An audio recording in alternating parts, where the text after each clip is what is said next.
Hi guys, ayan may natira akong potatoes and ating mushroom. Kaya ito torta ko. Sayang naman kasi kung nasa ano lang, nasa fridge. So ayan na. So iniluto ko ulit. Ito nilagang potatoes yan. So hiniwa ko lang. And then itong ating mushroom is ganyan lang ang ating ginawa. Ito na yung ating dalawang itlog na binate. So nilagyan ko na ito ng asin and paminta. So, ayan, ilagay na natin yung ating binating itlog. Ganyan lang, guys, para naman mapakinabangan natin yung ating tira-tira. Ayan, takpan natin para ito yung ibabaw niya. So, ayan na, luto na atin ang binaligtad. So, ready na kumain. Let's eat! Ayan na, ready na tayong kumain. Yummy, yummy. Potatoes and mushroom omelette.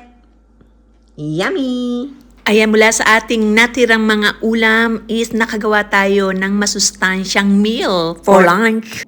Tikman na natin. Ayan.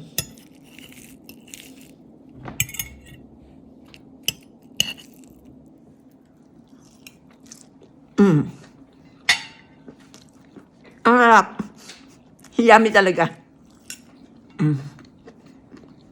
Panalo.